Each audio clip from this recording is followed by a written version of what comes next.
You're listening to After Hours FM. Hello, Dubai. Hey people. Hi, guys. Hey guys. Welcome back to our 8th episode. That's Oh my crazy. Happy 2026, by the way. Yes, happy new year to everyone. We hope your wishes come true. If you have any new year's resolutions, you better listen to this episode cuz this one's for you. So, we're going to be talking about the pitfalls of perfectionism. Yes. So we're going to just delve deep into what perfectionism is, what causes it, and what the dangers can be. And then we're also going to talk about the movie Black Swan. The ballet movie, the female version of Heated Rivalry, if you will. Hot take.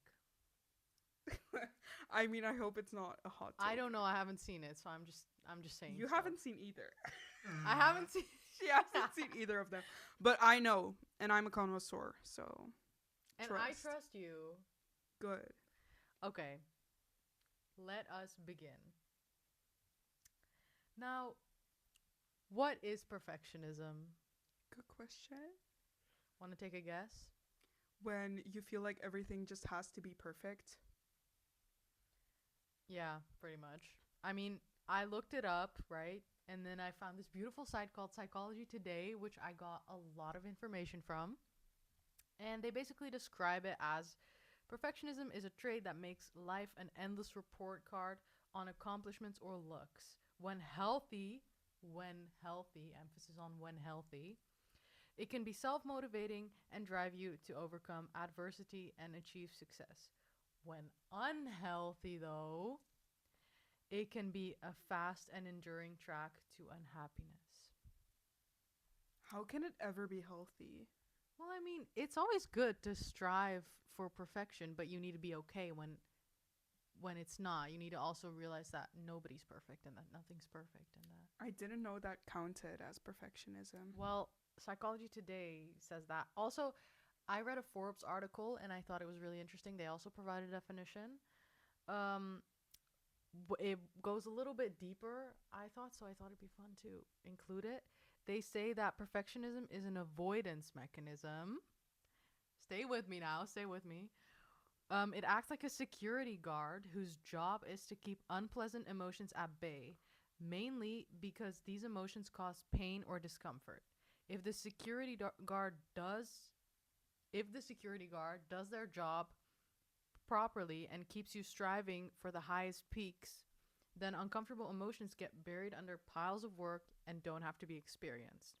While this could result in some positivities like career advancement and workplace accolades, unaddressed emotions will always manifest in unhealthy ways. Okay, that was a crazy metaphor. I think it's a Analogy. really good one. Okay. Don't you agree?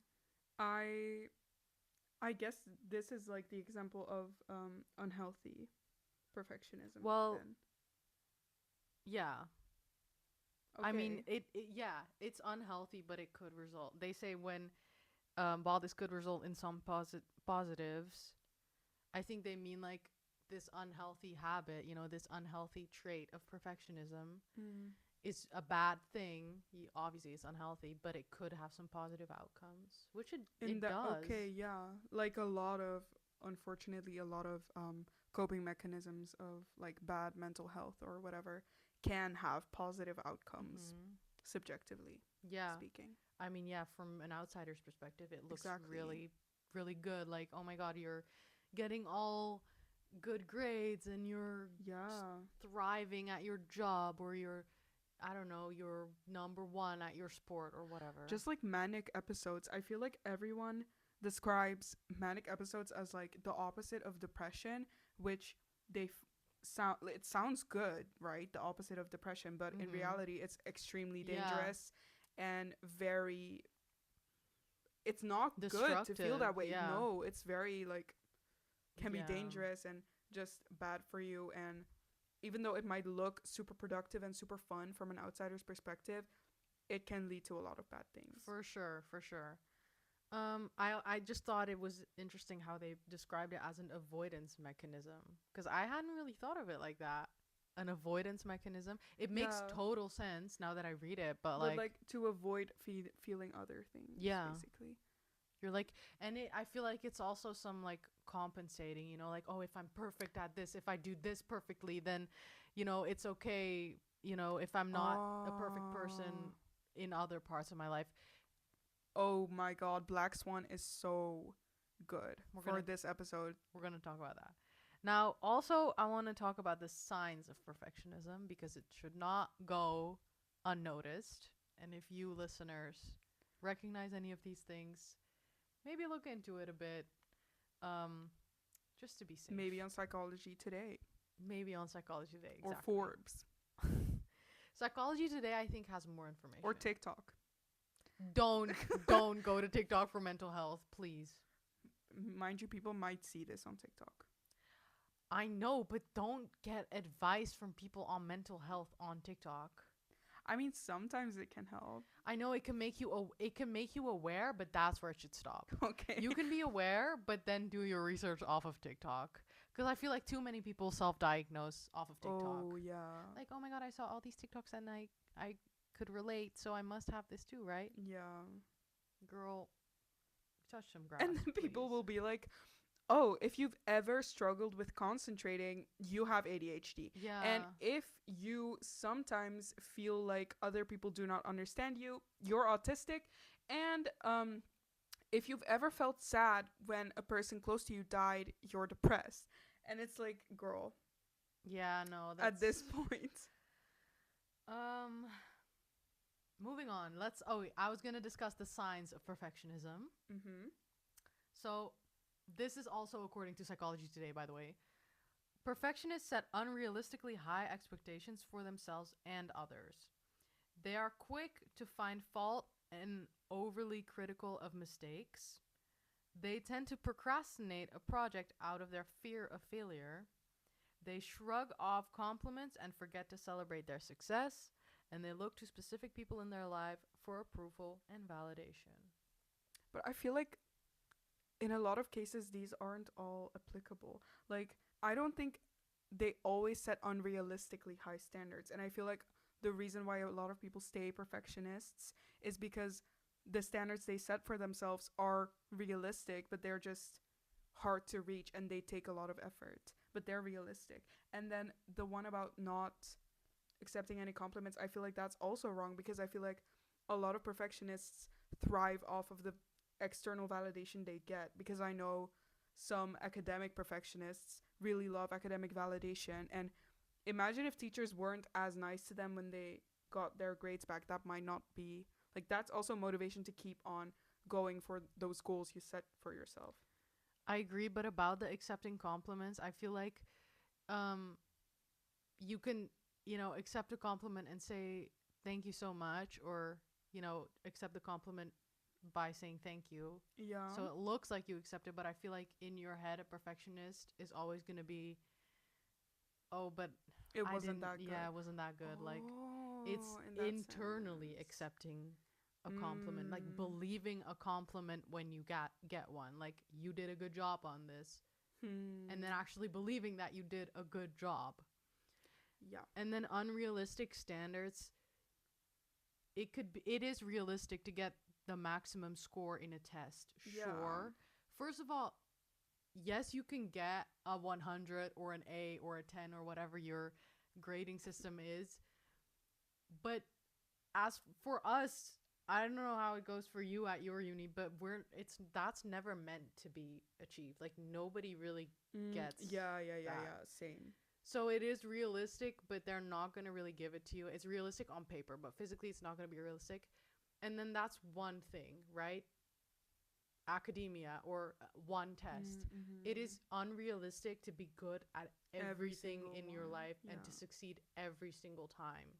Yeah, true. So although the results are realistic, like, you can obtain them, it's not realistic every single time. It's not realistic to consecutively get the maximum score or to yeah. excel at every single thing you do every single time. That's not realistic at all. No, and I guess that's where a lot of like perfectionists run into problems because even when they fail once, and like let's say 9 out of 10 times you like manage to achieve your goal, but then one time you don't, they're going to beat themselves up for it, and they're actually not going to be able to appreciate those 9 times that they did achieve their goals. Yeah.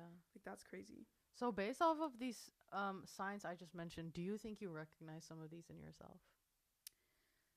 To a certain extent, but not in an extreme way like I know a lot of people do. The call is coming from inside the house, guys. We're gonna get to this. We're gonna get to this. Okay, but I think it's good to kind of experience it to a certain extent, right? It's good to achieve for Yeah. for Yeah, the yeah, best. yeah, yeah. So when I was prepping this part of the app, I found this quiz on Psychology Today where it would tell you if you maybe have some signs of perfectionism and if it's healthy still, or maybe you should talk to somebody about it. And I asked her to do it, Yeah. and she didn't see any of these, like she didn't see anything else. She just did the test and then sent me Yeah. the result. So the max, I have the results right here. The max score is 100. You had 60. Yeah. And that says neither low nor high. Yeah. So that's a good thing. Yeah. I did it too, and I got 84. So that's pretty high. It says it. So the scores 69 to 86 are high perfectionism, and then above that you have very high. So it's like Okay. one below, but also from 68. I mean, 86 is the threshold. Yeah. And That's a bit alarming. Yeah, but That's we've a been new bit- though. This is not new Yeah, information. yeah, true. Unfortunately. And also, I just want to clarify, just because my score is in the middle does not mean that I neutrally answered every single one of the questions. I always, like, not always, but I usually answered always or never, or like almost never, almost always, because That's not very nuanced. of Yeah, you. it is actually. Because I treated you every. answer in extremes though. Yeah, if it applies. Okay. Not if it doesn't apply. Fair enough. That's more nuanced than always answering in the middle just That's because. True, that's true. That doesn't make it reliable. That makes it unreliable. Also, for your threshold, it ends at 68. You got 60. If you have 68 and up, it's high perfectionism. So you're on the upper I'm end normal. too. Yeah. Okay, calm down. But also, I would do the test, like just for Yeah. shits and giggles. If you get a high score, please talk to somebody. Yeah, and if you get an extremely low score, that's also really impressive. Yeah, it is. But I was just saying it just for the episode, but it's not something to be ignored. Let us continue to different kinds of perfectionism. Did you know Oh. there were different kinds? No. I didn't either until I read this site, but then I also found it on other articles, so I guess people do know about this. So we have different kinds of perfectionism, 3 domains. One of them, maybe the more stereotypical classical one, is the self-oriented perfectionism, which is imposing an unrealistic desire to be perfect on oneself. Okay. The second one is other-oriented perfectionism. This means imposing unrealistic standards of perfection on others. And then lastly, of socially prescribed perfectionism, which involves perceiving unrealistic expectations of perfection from others. Wait, what was that last one?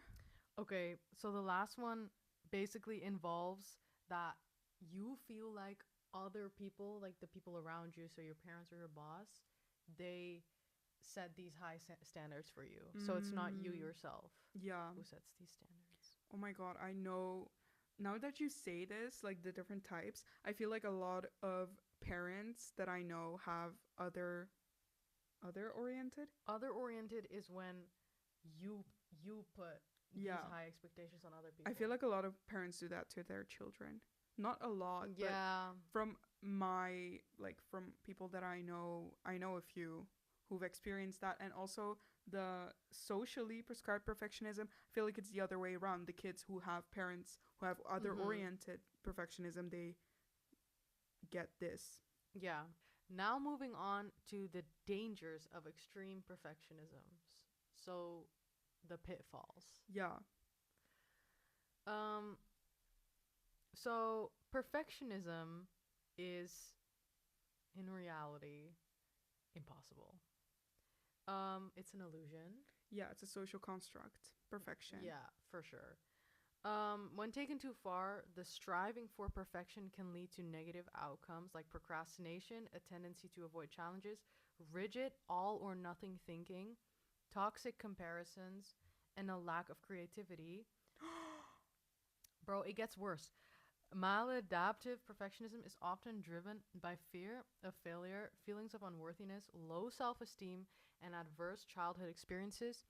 It is frequently accompanied by depression, anxiety, obsessive compulsive disorder, eating disorders, and even suicidal impulses. Wait, but is maladaptive perfectionism, is that, what is that? Is that you like procrastinate stuff because you're afraid of failing or something?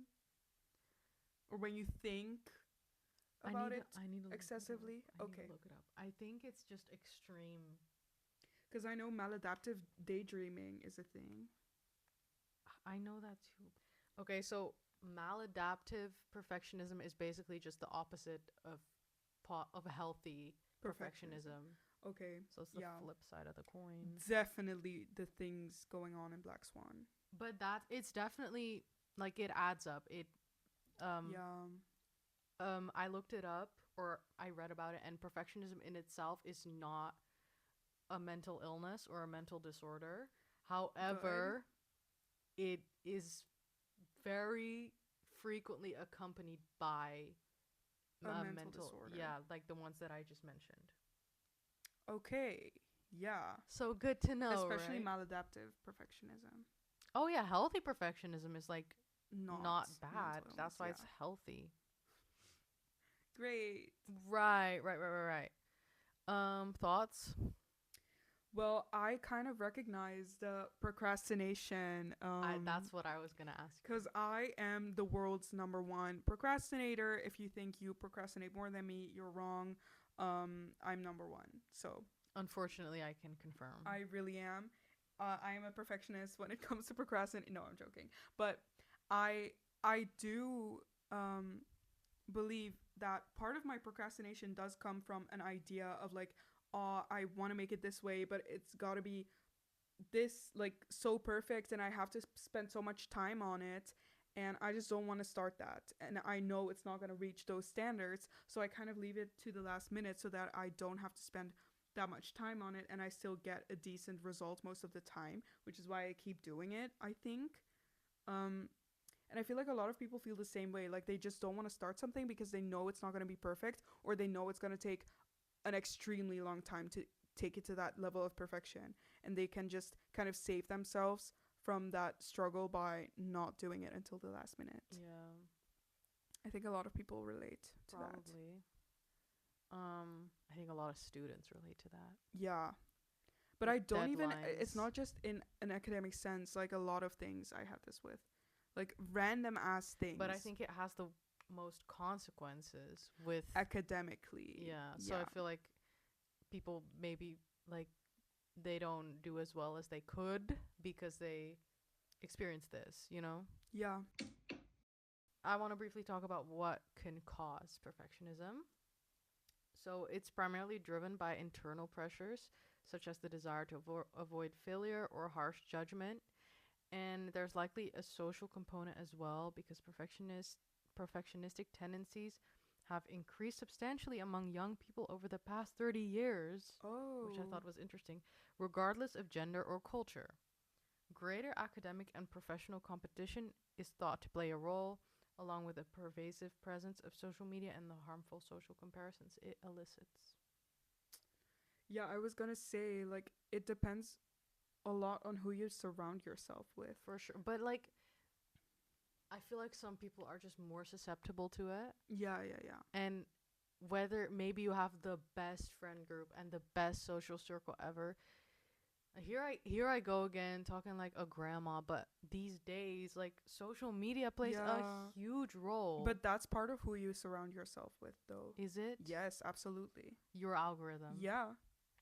I feel like even though you might have the best algorithm, there's gonna the algorithm is not perfect. Like you're gonna see Of content course. of somebody who you might think is prettier or better or whatever in a certain way, and like Yeah, but I think that, for example, if you are a perfectionist and you see a lot of videos of people studying on Study Talk versus if you are a perfectionist and you see a lot of videos of dropouts basically who just live their life in a different way, I think that's gonna um, change your thoughts in your daily life based on what you perceive on the internet. I Like, don't think so. I really think so. You think if you're a perfectionist and you Yeah. see dropouts, you're gonna feel better about yourself. You're gonna think, "Wow, I'm doing enough." Not, yeah, I think you're gonna think, wow, I'm doing enough, and look, there's other ways to live life, and whoa, I'm not doing bad at all. Like, I don't believe that. why? Because if you're a perfectionist, obviously like if you have perfectionistic tendencies and it's not that serious, of course, and that might, Mm-hmm. even for the craziest, most insane perfectionist, that might provide some relief for a Yeah. period of time, but it's not going to stick, and I don't think it will make a difference. Maybe you'll feel good about yourself for like 5 minutes or maybe Yeah. a week, but you're always going to, if you don't address the underlying problem, you're always going to come back to it. It's not going to cure perfectionism. It's not going to change it. Yeah, no, I don't think so either. I just think it plays a role, and a pretty significant one. But again, like, the internet isn't the only thing that, like, is the people you surround yourself with. Like, it also depends on your friends, your parents, the school you For go sure. to. I feel like if we went to a different school, we also would have felt differently about, like, We would have our been academic. bullied. Yeah, but I mean, like, academically, I would have felt. Smarter. Yeah, I mean, I felt pretty smart anyway. Not to toot my own horn, but I felt pretty smart. I feel like if I was taking subjects that I had less interested in, and that I had less interest in, and I'm just worse in, like physics or whatever, I would have felt worse about myself because I'm surrounded by people who are way better than me at that. True, but I think it plays a role and it makes it less bad or worse. Mm. But I think if you're a Ultimately. perfectionist, it never really goes away. Mm. Anyways, I wanted to highlight and scream in your face that perfectionism is an illusion.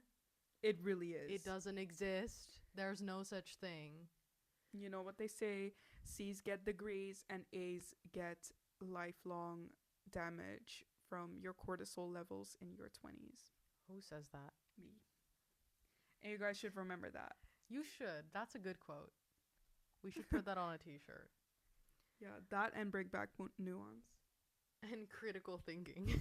Perfectionists think that by doing things perfectly, they can avoid judgment, shame, guilt, and these negative feelings that we just talked about in the beginning.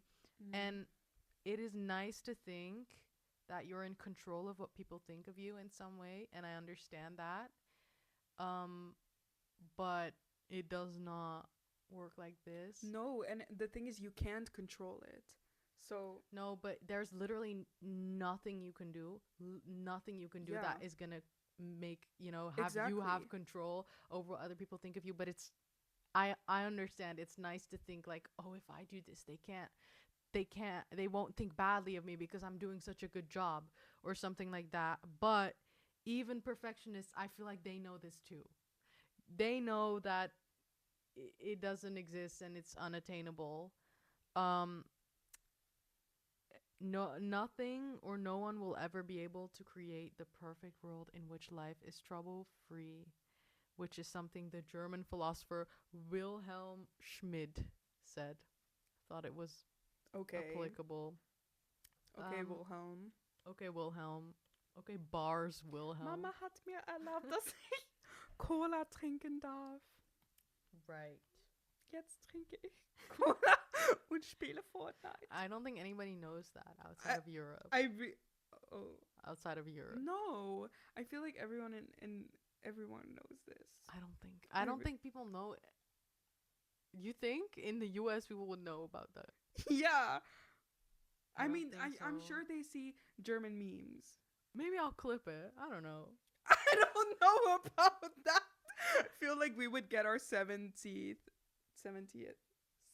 71st hate comment.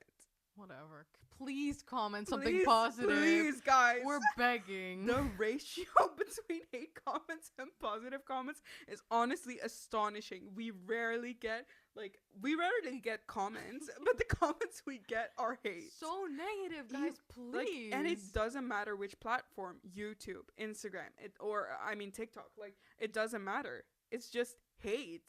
Stop hating. A perfect rule doesn't exist. And a perfectionist ultimately will always feel inadequate and like a failure. So just please work on it. It's because it's not worth it. That's and the only answer. That's no life worth living. It's really not. Genuinely. It's better than that. Again, C's get degrees, A's get lifelong damage from their cortisol levels in their 20s. Trust me. You heard her. Trust me. And like for us, Priya especially, she's a crazy perfectionist. Well, okay, crazy. She's a perfectionist. And I'm not necessarily a perfectionist. I have perfectionistic tendencies when it comes to certain things. You saw the scores. Yeah. But like both of us were not the types of people who would just say, okay, fuck it, let's start a podcast. Fuck it, let's start social media. Fuck it, let's just post anything. No, we both wanted to have like the perfect equipment, the perfect like way to go about this. We spent so much time planning this out, but all in all, we did something that we were low-key afraid to do. Like, yeah, this is yeah, and like even though we get negative reactions, we still do it, and we're really proud of ourselves for doing this. And we really encourage you guys to just do your creative hobby. Just pick it up. Just try. What's the like? Okay, the worst that can happen. Life's too short. Life's too short to not do it. And trust me when I say that failure is not as bad as it is. It's just not that bad. It's not. It's not. It's literally all in your head. I promise you, it's all in your head. Yeah, and you just have to. And I'm a big fucking hypocrite for saying this because you and me, we can work on it together. Exactly. Like, you have to fail a couple of times at something to like get over yourself, and you're gonna be able to achieve so much more. Because guys, if you don't do it, someone else probably with 100%. Lower skill level than you will. Like, and it's all audacity. It's just audacity. And that's why, okay, that's not the only reason, but that's one of the reasons why men have so much more power, or like not power, but like success in the world. Like, guys, trust me, women just need to have more audacity. And obviously there's other systemic things, but if you never try, you'll never know. If you never try, you'll never know. Yeah. Alphaba. Really? Yeah. So I also wanted to provide some tips on how to overcome perfectionism, because I understand that, getting help isn't always easy. And although I encourage it, I know like it's not, some people don't have the resources. And it can also be kind of scary to start asking for help if you feel invalidated, especially if you don't have like internal perfectionism, but you have it from others, like your parents or whatever. Mm-hmm. It can be really hard to be like, hey, can you stop imposing these standards on me? So so here are just some tips that can get you started on overcoming perfectionism, if you will. It's from a Harvard article, so should be reliable. The first one is to realign or reframe expectations. So start to realign or reframe your expectations around what good achievement means, because perfectionism is unachievable. So just redefine it for yourself. The second one is to ask others to help reset expectations. So that's if you feel it coming from the outside. Individuals may try to be perfect because they don't want to let others down or lose their respect or love. Reach out to friends and family to ask them to help you reset those expectations and to help you see that if you aren't perfect, you'll still be loved and cared for. Very important. Oh my god, guys. I cannot tell you how important it is to fail your parents. That is one of the things that everyone just needs to do. Everyone needs That's to why go we're through it. here, bro. Yeah, literally. Guys, I wouldn't ask have for forgiveness, not for for permission. real. And some things just don't need to be forgiven. Sometimes you just need to go and live your life. And especially if you're the eldest sibling, trust me, your younger siblings are gonna be so much better off if you just go and be who you are. Be rebellious, make mistakes. My parents used to be one of the strict ones who were really like strict with grades and with where I went. And because I pushed those boundaries, I was able to help my brothers live a way easier life. You walked so they could run. Exactly. I paved the way. And that's what I think a lot of people should do. But even if you don't have siblings, even if you're the youngest, please don't be afraid to disappoint your parents. Trust me, it's going to feel so freeing after a certain while. You may feel unloved and unsupported for a little bit, but you need to do this. It's a canon event. It has to happen. It has to happen. It has to happen. Bro, if I didn't move out, like, we wouldn't be sitting here, We would not be bro. sitting here. We would not. I don't even know if we would be making this podcast. We wouldn't have traveled. We wouldn't have. I wouldn't had be the studying. balls I wouldn't to- be studying the thing I'm studying right now. Yeah. Like, and trust me, your parents, they're more elastic than you think. They're They'll gonna come be able to around. adjust. It might take a while. And if they don't, like, just because they're your parents doesn't mean they gotta be important. It doesn't mean you can choose your own family. You can Yeah. build it.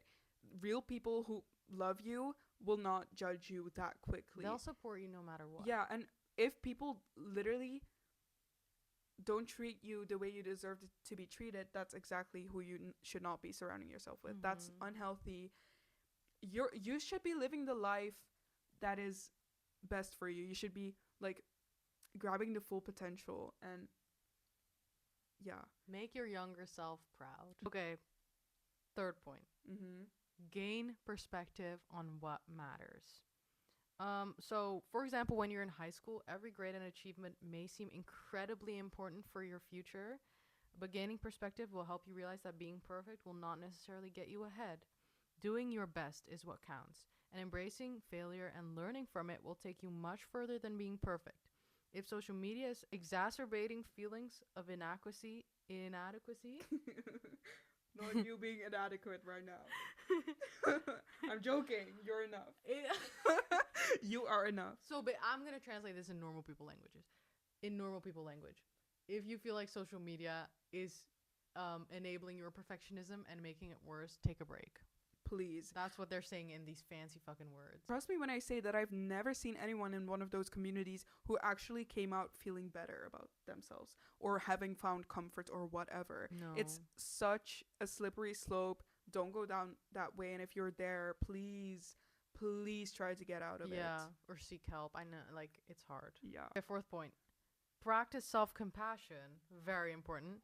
Yeah. Practicing mindfulness and self-compassion can help ease feelings of failure. Counteract the high self-criticism that comes with perfectionism by encouraging and supporting yourself. One way to do that is to say to yourself what you'd say to others in the same situation.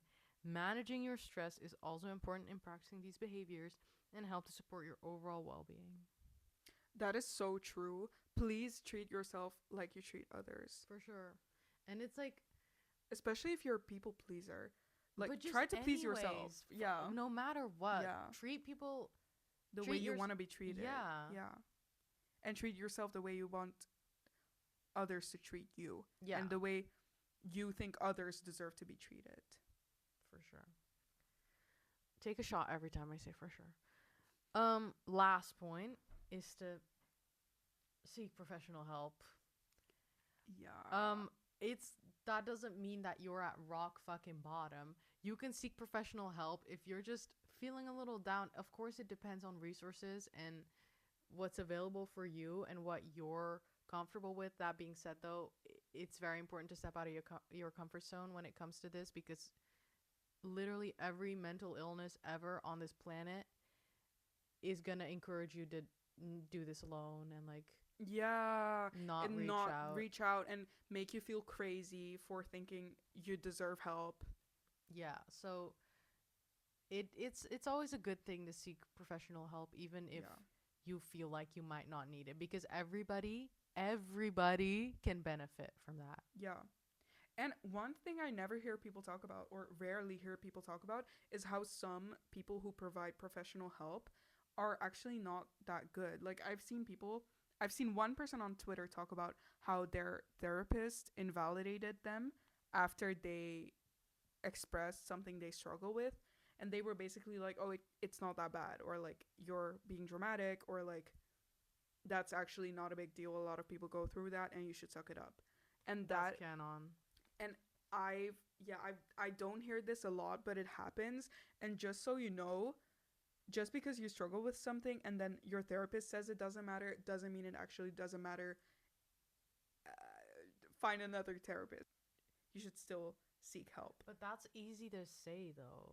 Yeah, but all of our advice is easy to say. But I think Obviously, it's this going to is be hard like, to do. if you're involving other people, I feel like it automatically becomes 1 million times harder.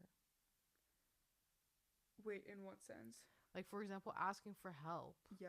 That's a huge, Huge thing. step. And if you had the balls to ask for help, you got so far and you got a therapist, and then they tell you that you shouldn't be there, pretty much. That sucks. Like, just so you know, it doesn't define you. And just because a stupid person does not see that, you should not be. Treat yourself how you think others deserve to be treated. If another person told you that they were thinking all of these things, would you just say, suck it up?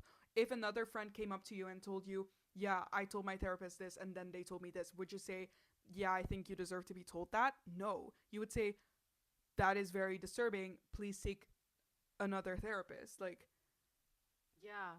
Yeah, it makes total sense. Like, you're you're spitting facts right here, but it's not. it's hard. And I feel like I'm a fucking imposter for saying all these things because I'm not practicing what I'm preaching. No, but that doesn't mean that you can't advise other people to do this. You know that it's not easy, and it's not going to be easy for a lot of people watching this, but it's still important that you work towards it.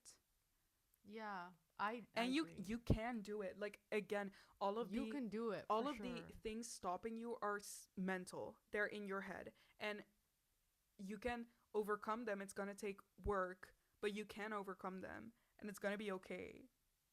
It's gonna be It can okay. be okay. It literally can be okay, guys. That's a possibility. Mm-hmm. But it's It all in your actually head. is. Please let me know. Let me know in the comment some words of advice Yeah. if you have any. Let's all motivate each Each other. other. Yeah, I think that's a good idea. I agree. Okay, guys, one example of how we're combating Priya's perfectionism is the fact that we had to pause our filming because the storage was full, and now we can't get it to the same angle, and that's fine. We're just gonna accept it. Right. And that's something And you now should be you doing can too. see her water bottle, even Yeah. though it was out of frame just a second ago. Yeah. But whatever. Girl, whatever. Girl, whatever. Girl, whatever. Literally just say girl, whatever. Or say it's not that deep when something It's happens. literally because it's never that It's deep. never that deep if you don't let it be.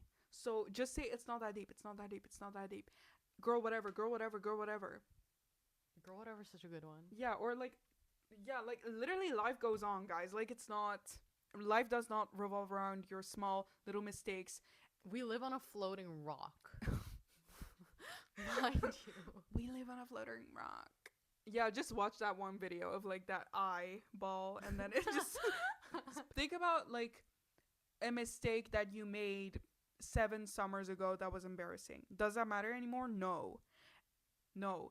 Think about embarrassing stuff your friends have done. Can you remember anything worth remembering? No. Or if you do, you're not going to judge them for it.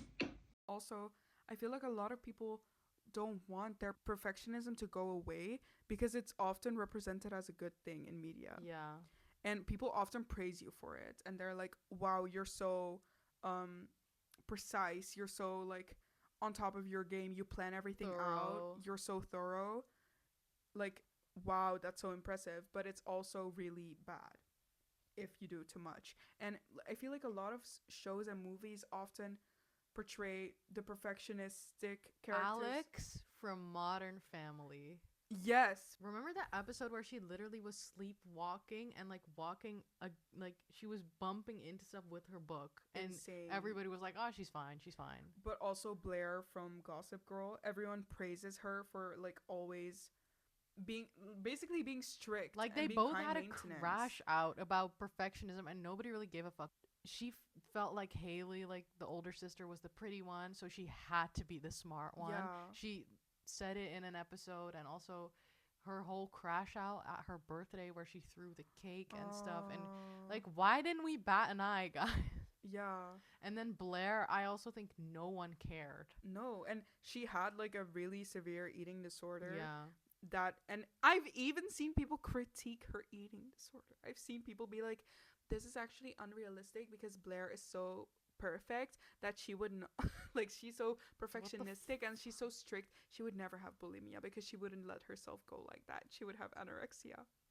Girl, Isn't you're that adding just to the the problem. what the fuck is even going on in your head? Please think twice before you speak. Please Literally. just try to Think once at least. I don't even think once. Huh? You don't know that sound. No. Amy from Brooklyn Nine-Nine, she's also a perfectionist, and it's like literally treated as something cute about her and just like an endearing quality, a quirk. Like, it's literally her personality in Brooklyn Nine-Nine, and that's so bad, actually. Also, notice how most of these are women because the women are held to higher standards than men. Oh my god, now that you say it. Can you even think of a male perfectionist? American Psycho. Patrick Bateman from American Psycho. I guess he's a perfectionist, but he's also a psychopath. So there's that. There's that. Pick your battle. Yeah. Well, anyways, guys, one example of how perfectionism or maladaptive perfectionism is actually represented in television or film is Black Swan. It is a movie starring Natalie Portman about ballet, and the ballet in question is obviously the Swan Lake.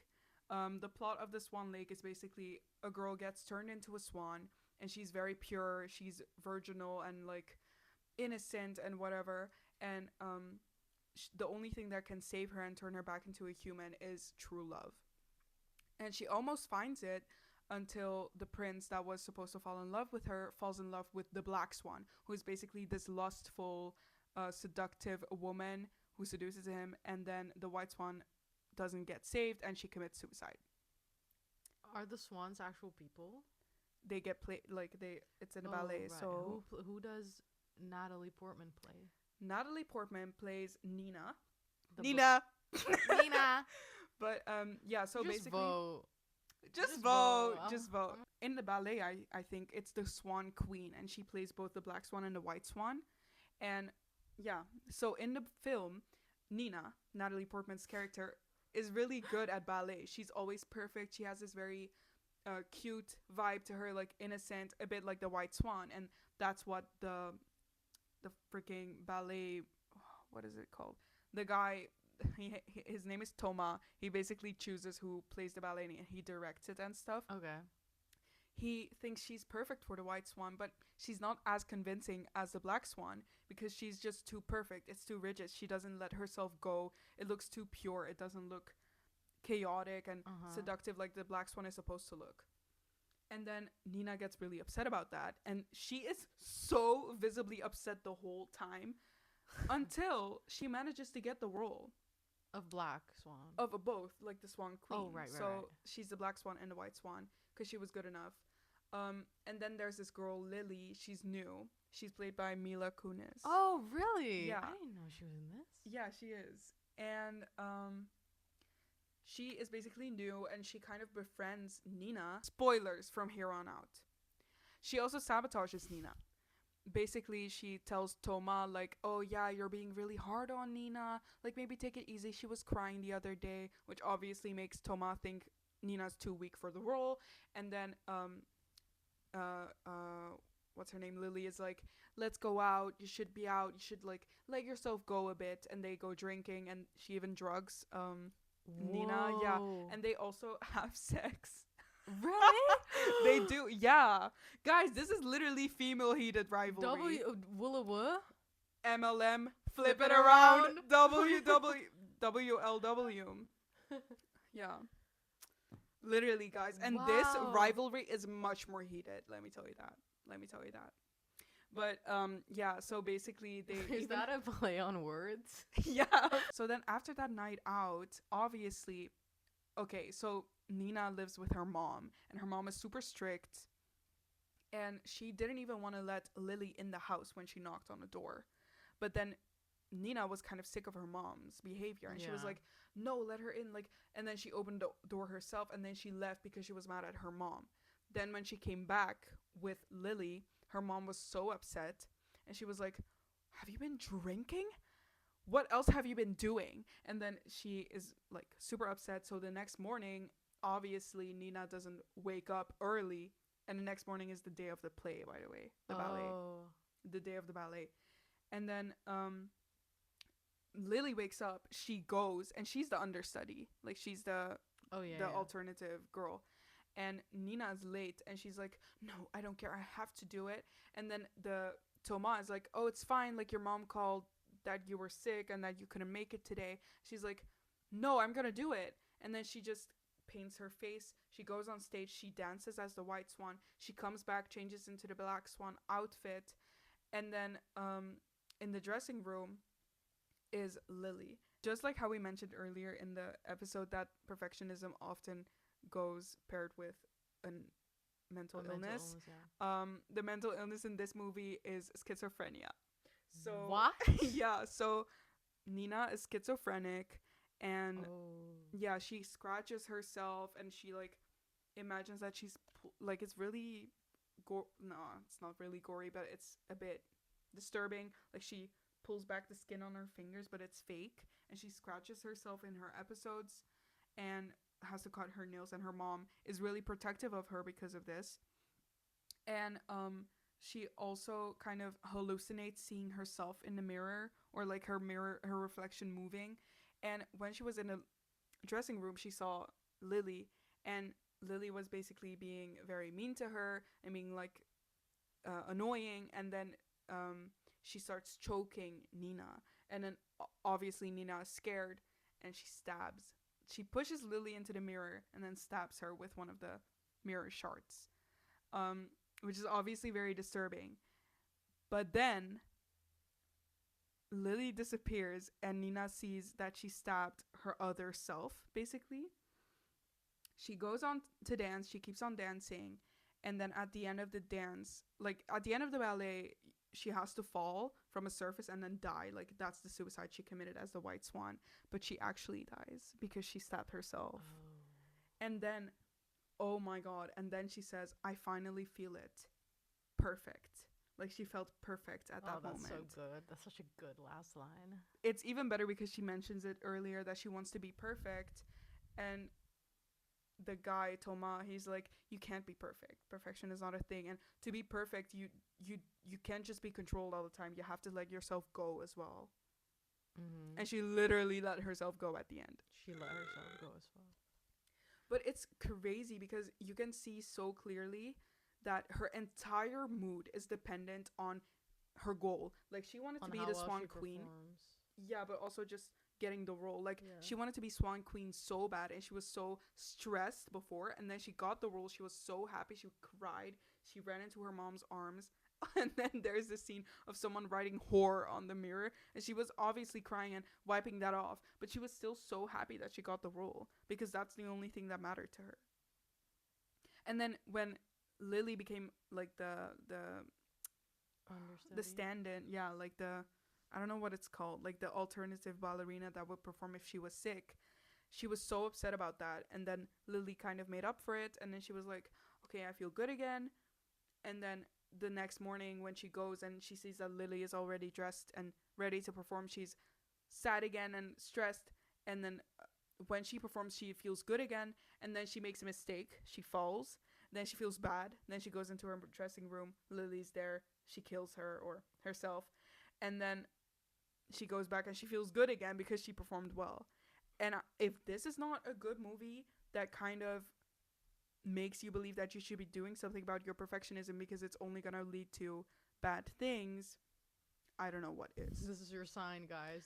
Literally, This is our sign. this is such an important like representation of perfectionism in my opinion, because this more people should know this and more people should be aware of the consequences. I feel like we always say this. Also, we're wearing the colors of Black Swan. We are White Swan, Black Swan. Black Swan.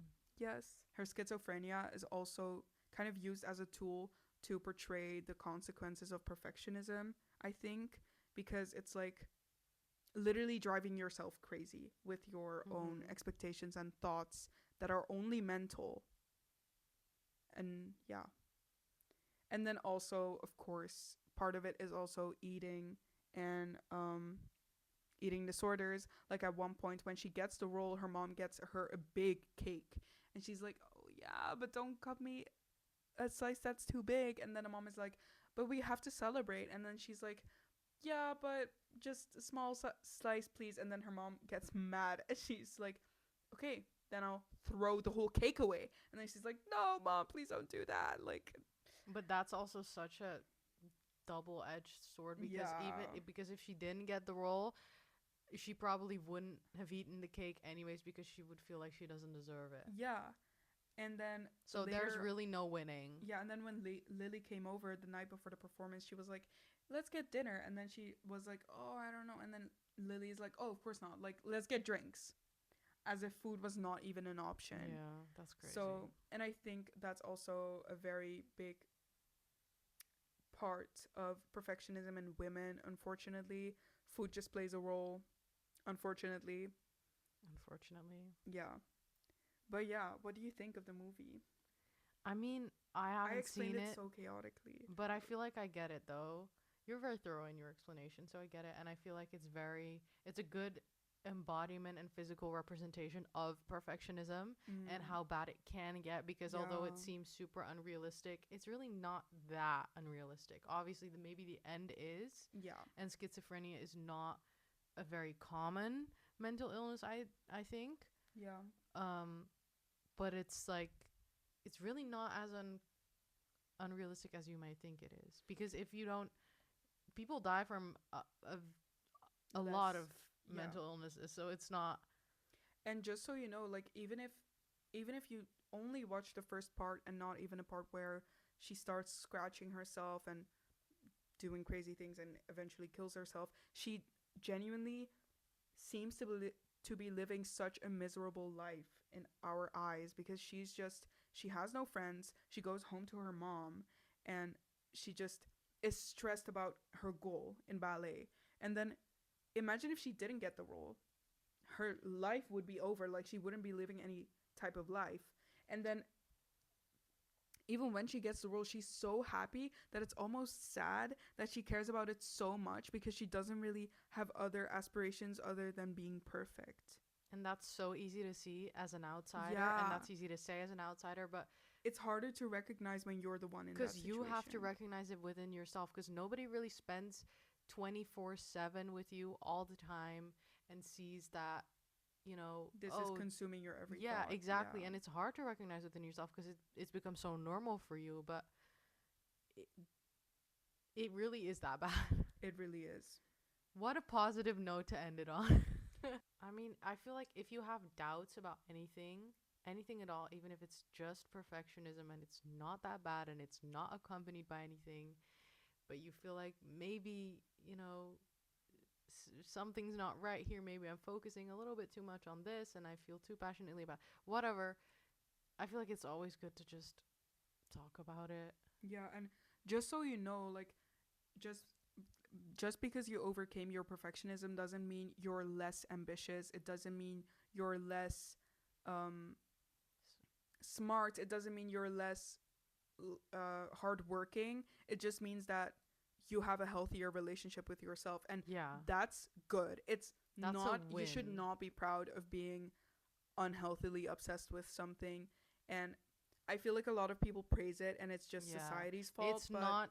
If you broke your body trying to like fit this standard, or you studied so hard, you get sick by the end, that's not something to be proud of. No. And I know it might be the only comfort, and people might praise you for it, but it's not something to be proud of. No. And please start surrounding yourself with people who know what to praise you with and whatnot. Like, Yeah, or just tell your friends. Trust me, telling them goes a long way. for sure.